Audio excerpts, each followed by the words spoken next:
Hi there, ये MGT613 production operation management की short lecture series का लेक्चर नंबर 12 है। इस लेसन के अंदर आपको मेन पॉइंट्स करवाए जाएंगे और ये स्लाइड्स भी आपसे शेयर की जाएंगी। तो इसमें सबसे पहले है स्टैंडर्डाइजेशन। स्टैंडर्डाइजेशन से मुराद जो वो प्रोसेस है एस्टेब्लिश करने का और इम्प्लीमेंट करने का यूनिफॉर्म स्पेसिफिकेशंस, गाइडलाइंस या प्रोटोकॉल, ताकि इंश्योर किया जाए कंसिस्टेंसी और मिनिमाइज किया जाए वेरिएशंस को प्रोडक्ट में, सर्विसेज में या प्रोसेस में। और उसके बाद है फिर एडवांटेजेस ऑफ स्टैंडर्डाइजेशन। सो पहला है fewer parts to deal with in inventory and manufacturing. So ऐसा क्यों होता है? क्योंकि ये एलिमिनेट करता है अननेसेसरी वेरिएशंस कंपोनेंट्स के अंदर या फिर मटेरियल के अंदर। और उसके बाद है फिर design cost are generally lower. So वो लोअर होती है स्टैंडर्डाइज प्रोडक्ट या सर्विस में, क्योंकि जब एक स्टैंडर्ड इस्टेब्लिश होता है तो डिज़ाइनर के पास क्लियर गाइडलाइन और स्पेसिफिकेशन होती है फॉलो करने के लिए। रिड्यूस करता है वो नीड जो है एक्सटेंसिव रिसर्च की, डेवलपमेंट और कस्टमाइजेशन। उसके बाद reduce training cost and time. So ये भी एक बेनिफिट है स्टैंडर्डाइजेशन का। और स्टैंडर्डाइज प्रोसेस के साथ एम्प्लॉयज़ को ज़रूरत होती है कि वो लर्न करें और अंडरस्टैंड करें एक सिंगल सेट जो है प्रोसीजर का, ना कि डील करें मल्टीपल वेरिएशंस के साथ। और उसके बाद है फिर more routine purchasing, handling and inspection procedures. Standardization facilitate भी करती है ज़्यादा रूटीन परचेजिंग, हैंडलिंग और इंस्पेक्शन प्रोसीजर्स। और उसके बाद फिर ऑर्डर्स फिलेबल फ्रॉम इन्वेंटरी। जब स्टैंडर्डाइजेशन इम्प्लीमेंट होती है, ऑर्डर्स जो है वो उनको फिल किया जा सकता है इजीली एग्जिस्टिंग इन्वेंटरी से। और उसके बाद है opportunities for long production runs and automation. Standardization enable भी करती है अपॉर्चुनिटीज़ लॉन्ग प्रोडक्शन रन्स के लिए और ऑटोमेशन। और उसके बाद है need for fewer parts justifies increased expenditure on perfecting designs and improving quality control procedures. So जो नीड होती है फ्यूअर पार्ट्स की, वो रिजल्ट है, वो नतीजा है स्टैंडर्डाइजेशन का। Justifies increase expenditure on perfecting designs and improving quality control procedures. और रिड्यूस करते हुए नंबर ऑफ पार्ट्स और वेरिएशंस, ऑर्गेनाइजेशन जो है वो फोकस कर सकती है उनके रिसोर्सेज जो है ऑप्टिमाइजिंग के ऊपर और परफेक्टिंग के ऊपर जो डिज़ाइन है स्टैंडर्डाइज कंपोनेंट्स का। Now the disadvantages of standardization. इसके क्या डिसएडवांटेजेस हैं? सो पहला है कि डिज़ाइन में भी frozen with too many imperfection remain. So standardization के अंदर क्या होता है कि इस्टेब्लिश किया जाता है एक फिक्स सेट ऑफ स्पेसिफिकेशन जो कि लिमिट कर सकता है एबिलिटी इनकॉर्पोरेट करने की, फर्दर इम्प्रूवमेंट या फिर एड्रेस करना एग्जिस्टिंग फ्लॉज जो है डिज़ाइन में। और उसके बाद है high cost of design changes increases resistance to improvement.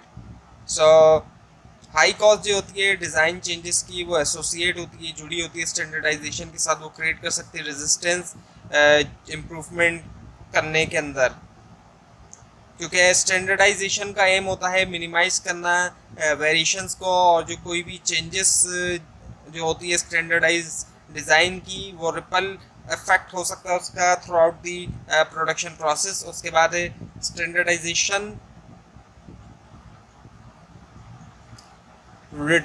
also results in a reduction in variety. So standardization की वजह से रिडक्शन भी आता है जो वैरायटी होती है। सो रिड्यूसिंग वेरिएशन जो है उससे इम्प्रूव होती है एक तरफ एफिशिएंसी भी, और रिड्यूस होती है कॉस्ट, और ये लिमिट भी करती है कस्टमर की चॉइसेस को भी और कस्टमाइजेशन ऑप्शंस को भी। Now the mass customization. Mass customization जो है वो एक स्ट्रेटजी है जो कि कंबाइन करती है बेनिफिट स्टैंडर्डाइजेशन के एक सर्टेन लेवल ऑफ कस्टमाइजेशन के साथ, ताकि मीट करे individual customer needs. Mass customization में ऑर्गेनाइजेशंस प्रोवाइड करती हैं कस्टमर को एक range of predefined choices के साथ या फिर मॉड्यूल्स जो कि कंबाइन किए जा सकते हैं क्रिएट करने के लिए एक यूनिक फाइनल प्रोडक्ट। और डिलेट डिफरेंशिएशन जो है एक कॉन्सेप्ट जो कि क्लोजली एसोसिएट है मास कस्टमाइजेशन के साथ। इससे मुराद जो है वो प्रैक्टिस है पोस्टपोन करने की फाइनल कस्टमाइजेशन या फिर पर्सनलाइजेशन जो है प्रोडक्ट की until customer order is received. और उसके बाद है मॉड्यूलर डिज़ाइन। सो ये जो एक इम्पॉर्टेंट एनेबलर है मास कस्टमाइजेशन का, और इसमें शामिल है ब्रेक डाउन करना एक प्रोडक्ट या सिस्टम को स्टैंडर्डाइज मॉड्यूल्स के अंदर या फिर कंपोनेंट जिनको इजीली कंबाइन किया जा सकता है या फिर इंटरचेंज, ताकि क्रिएट किया जाए different variations. So now the product और सर्विस रिलायबिलिटी।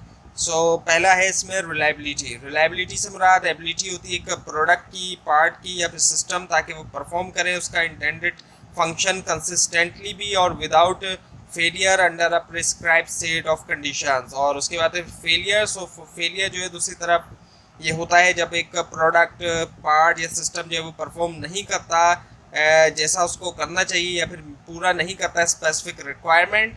और उसके बाद जो यहाँ पे लिखा हुआ है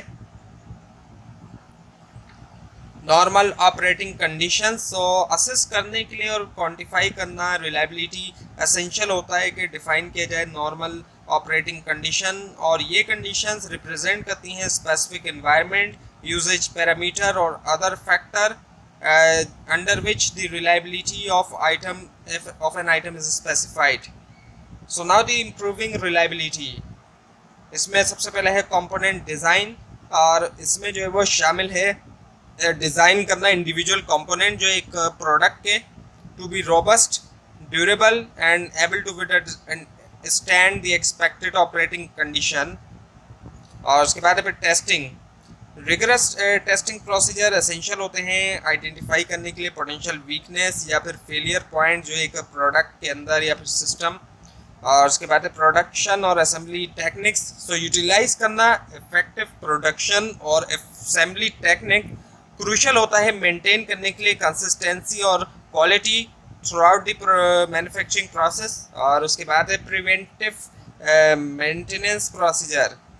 इस्टेब्लिश करना प्रोएक्टिव मेंटेनेंस प्रोसीजर हेल्प करता है आइडेंटिफाई करने में और एड्रेस करने में पोटेंशियल इश्यूज इससे पहले के नतीजा ये हो कि फेलियर हो या फिर डाउन टाइम। और उसके बाद फिर user education.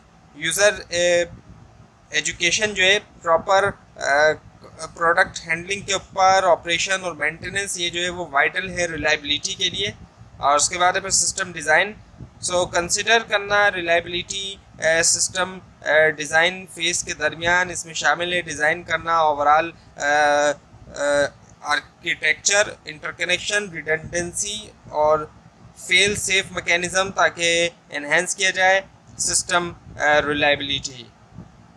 So now the product design. इसमें सबसे पहले प्रोडक्ट लाइफ साइकिल है। प्रोडक्ट लाइफ साइकिल से मुराद वो स्टेजेस होती हैं जिसके ज़रिए एक प्रोडक्ट गुजरती है अपने इंट्रोडक्शन से लेकर इवेंचुअल डिक्लाइन और डिसकंटिन्यूएशन तक।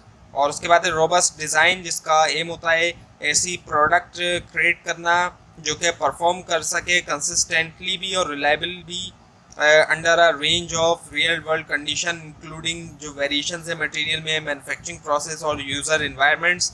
और फिर है कंकरेंट इंजीनियरिंग। ये एक अप्रोच है जिसके अंदर शामिल है इंटीग्रेटिंग क्रॉस फंक्शनल टीम और discipline early in the design product design process. और उसके बाद कंप्यूटर एडेड डिज़ाइन।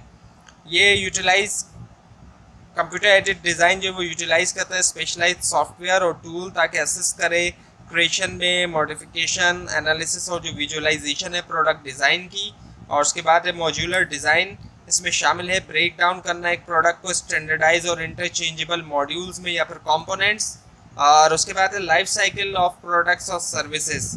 सो ये स्टेजेस हैं, इंट्रोडक्शन सबसे पहले, फिर ग्रोथ, मैच्योरिटी, सैचुरेशन और फिर डिक्लाइन। अब इनको थोड़ा आप समझें। सो पहला इंट्रोडक्शन फेज़ है और ये इनिशियल स्टेज होता है प्रोडक्ट लाइफ साइकिल का, जब वो इंट्रोड्यूस होती है मार्केट के अंदर। और फिर आ जाता है ग्रोथ फेज़। ग्रोथ फेज़ के अंदर क्या होता है, प्रोडक्ट एक्सपीरियंस करती है एक सिग्निफिकेंट इंक्रीज़ होना सेल्स के अंदर और मार्केट एक्सेप्टेंस। और फिर मैच्योरिटी फेज़ आ जाता है। मैच्योरिटी फेज़ जो है वो उसमें क्या होता है कि स्टेबल लेवल ऑफ सेल होती है और मार्केट सैचुरेशन भी होती है। और उसके बाद फिर सैचुरेशन फेज़ भी आ जाती है, एक ऐसा पीरियड जहाँ पर मार्केट सैचुरेशन हो जाती है और जो ग्रोथ पोटेंशियल होता है वो डिमिनिश हो जाता है। और फिर आता है डिक्लाइन फेज। डिक्लाइन फेज जो होता है जब प्रोडक्ट या सर्विस जो है वो डिक्लाइन होना शुरू हो जाती है सिग्निफिकेंटली तौर पर। तो ये थी आज की वीडियो। आपको अगर इस बारे में कोई क्वेश्चन है नीचे कमेंट कीजिए, इसके अंदर कोई मिस्टेक दिखाई दे वो भी जरूर हाईलाइट कीजिए। स्लाइड्स नीचे डिस्क्रिप्शन बॉक्स में दिए गए लिंक से हासिल कर सकते हैं, लेकिन अगर आपको लिंक ना दिखाई दे उसके लिए आप नीचे कमेंट कीजिए। और इस पूरी सीरीज को देखने के लिए इस चैनल को सब्सक्राइब कीजिए, बेल आइकन के ऊपर क्लिक कीजिए। Thanks for watching this video and best of luck for your exams.